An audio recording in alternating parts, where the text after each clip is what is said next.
mga pangenot na barata. Red rainfall warning nakabandera sa Albay huli sa shearline. Ivox nagpagirumdong sa mga residente sa Lahar Prone area sa palibot kan Bulkan Mayon. Mga residenteng lubog sa baha, pinag-iingat sa umakan leptospirosis.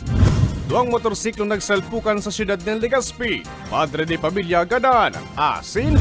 National Most Wanted person na may kasong double murder as in frustrated murder, arestado.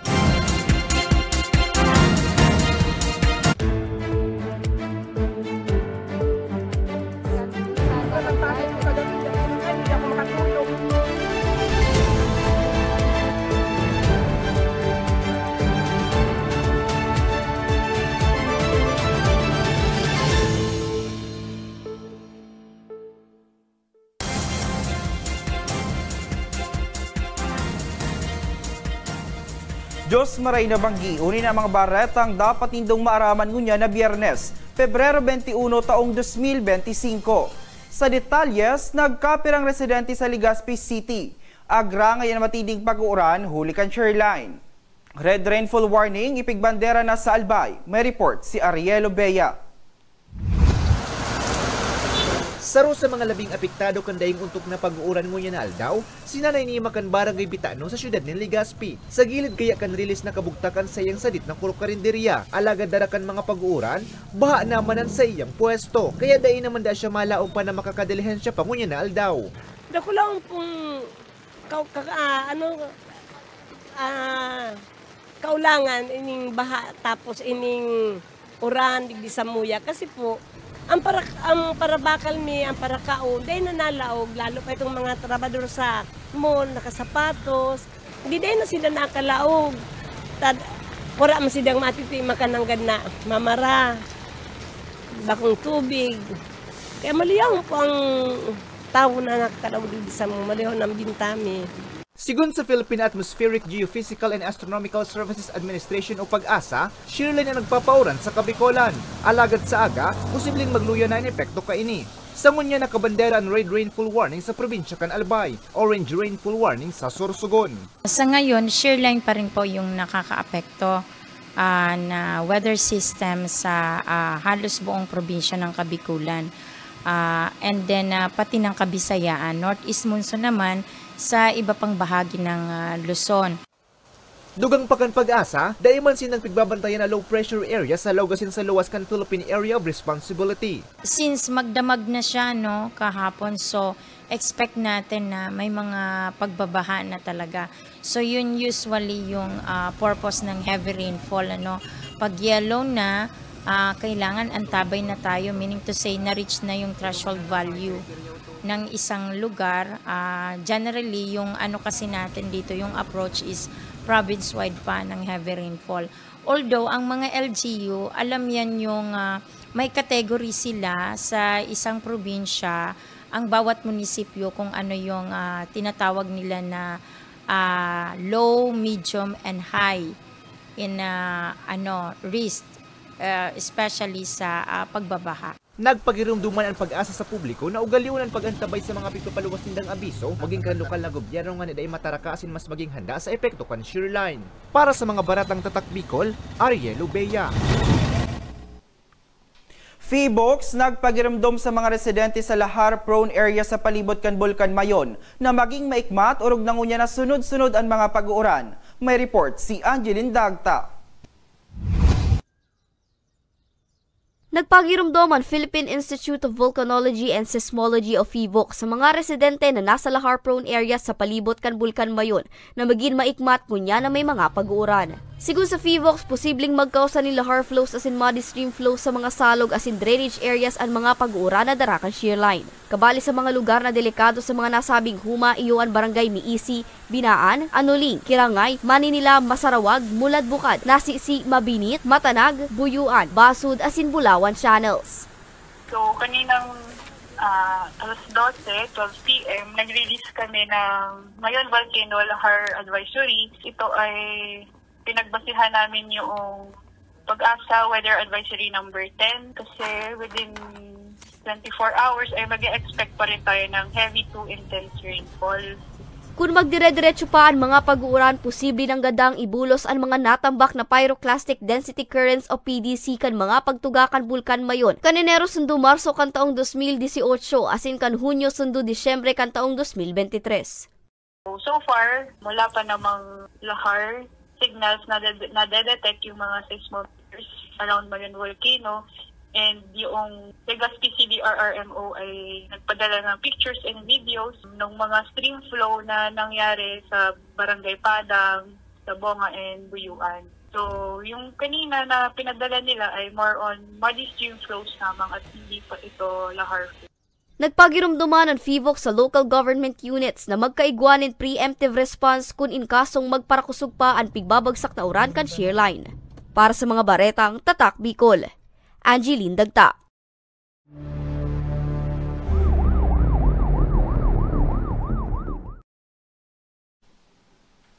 Padre de pamilya na masundo kan sa iyang aki sa eskwelahan, gadan kan masalpok ni saro man na motorsiklo sa syudad ni Legazpi. May report si Danica Garcia.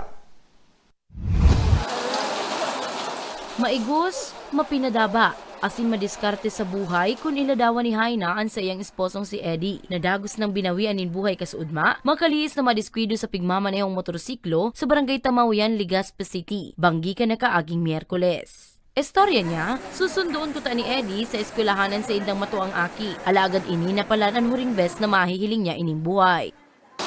Narayan man kami, wala magkiproblema.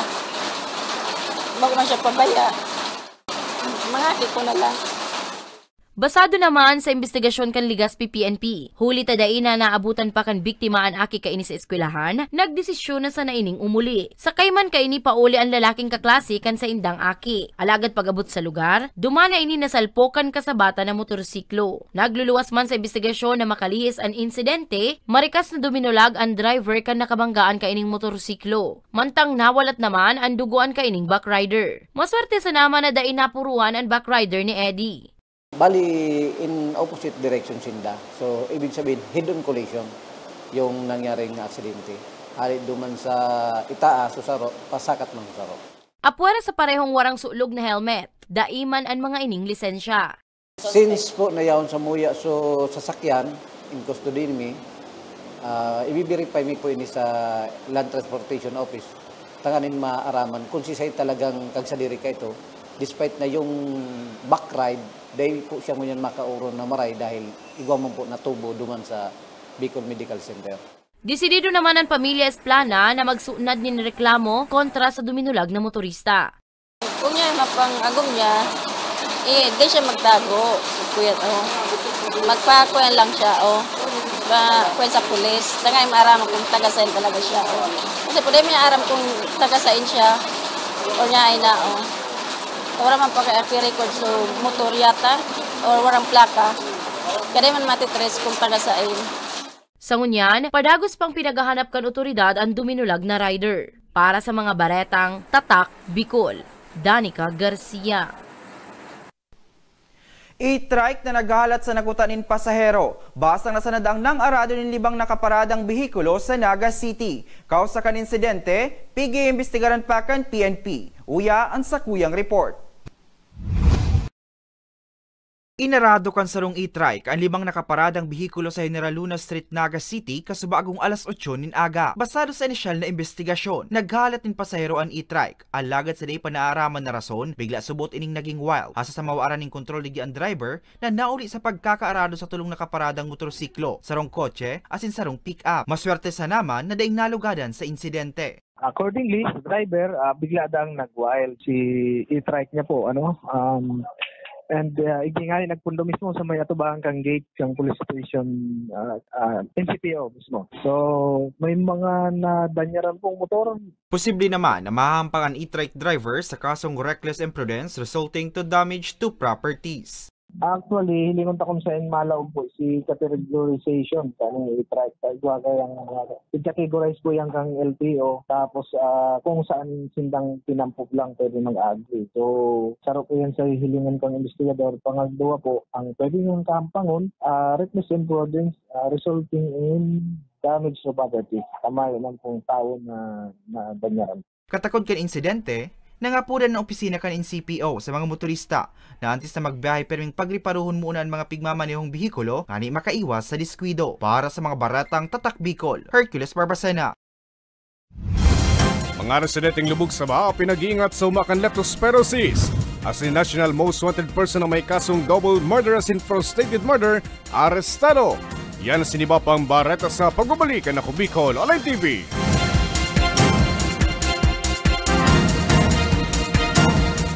Marahin aldaw sa Indo Gabos. Ang aldaw na ini ay para sa Indo, para sa tuyang mga kababayang Bicolano na nangangaipuhan kan kalinga, asin manlain-lain na medikal na serbisyo. Ini po ang sa tuyang dalan para makapaghatod kan serbisyo maski guraano ini karayo o karani ang sa Indong kinamumugtakan. Ang Tarabangan Caravan ay saro pong inisyatibo kan Ako Bicol Party List na igwang layunin na darahon ang serbisyo medikal asin dental direkta sa saindong mga komunidad. Aram po niya to na daigabos may kakayahan o pagkakataon na makaduman sa ospital o klinika. Kaya't kami na po ang nagrarani sa Indo. Kaibahan ang matitibay na doktor, dentista, medical personnel, asin mga volunteer kan Ako Bicol Party List. Libre po gabos ang serbisyo medikal, dental, laboratory, asin mga bulong. Wala po kamo na dapat ihadit sa gastusin ta ini ay para sa indong kalusugan. Kaiba taman po ang satuyang programa ang libreng gupit, asin masahe para sa satuyang mga kababayan. Maliban digdi, may local recruitment activity man kita ngunyan. Ini po sarong biyaya para sa satuyang mga kababayan na nag-aanap kitrabaho. Sana po ay makatabang ini sa Indo. Tangani, makaanap ki mga bagong oportunidad para sa Indong pamilya. Mga kababayan, buya ko pong ipaabot sa Indo na ang Ako Bicol Party List permi yaon para sa Indo. Sadto ngunyan asin sa maabot. Kami po ay padagos paglilingkod sa bawat Bicolano. Kami po ay nagpapasalamat sa saindong padagos na suporta. Habang yaon ang suporta kan kada Bicolano sa Ako Bicol Party List, padagos po niya to dadarahon ang mga programa na direktang nakakapiktar asin nakakatabang sa Saindo Gabos. Sa giraray, dakulaw pasasalamat po sa indong pagtangkilig asin pagtitiwala naway padagos niya tong ipangaji ang mga kalusugan asin kaligtasan kang bawat saro. Padagos po kitang magtarabangan asin magkasararo para sa mas malusog asin masiglang Bicolandia. Nakulang salamat po asin maray na aldaw sa Indo Gabos.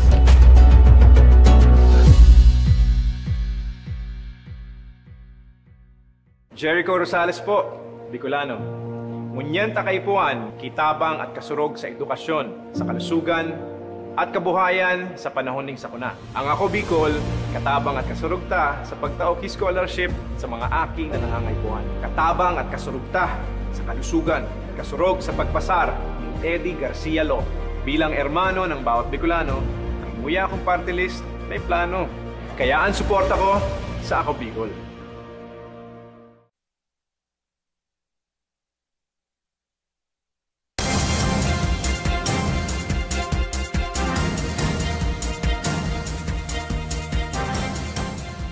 Nagbabalikan Ako Bicol Online TV. National Most Wanted Person na may kasong double murder as in frustrated murder sa Laguna. Nadakop na kan otoridad sa Dunsol, Sorsogon.